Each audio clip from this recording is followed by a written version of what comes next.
False flag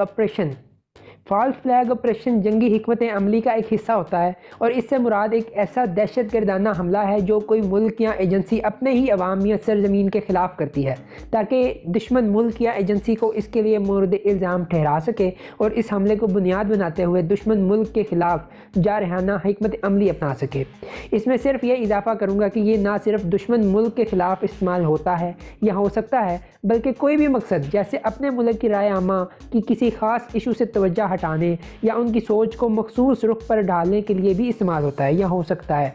یہ ایک دفعہ بڑا آپریشن ہو سکتا ہے یا سیریز آف آپریشنز بھی ہو سکتا ہے۔ دنیا میں بہت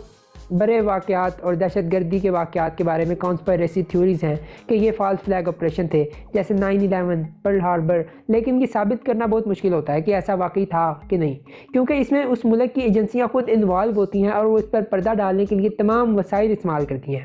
ایک فالس فلیگ آپریشن جس کا بہت ذکر کیا جاتا ہے، جو ڈی کلاسیفائڈ دستاویزات سے ثابت ہے کہ تجویز کیا گیا تھا مگر اس پر عمل درآمد نہیں کیا گیا تھا، وہ یہ ہے کہ آپریشن نارتھ وڈز، جو کہ امریکی خفیہ ایجنسی CIA کی جانب سے کیوبا کے صدر کاسٹرو کی حکومت ہٹانے کے لیے بنایا گیا تھا۔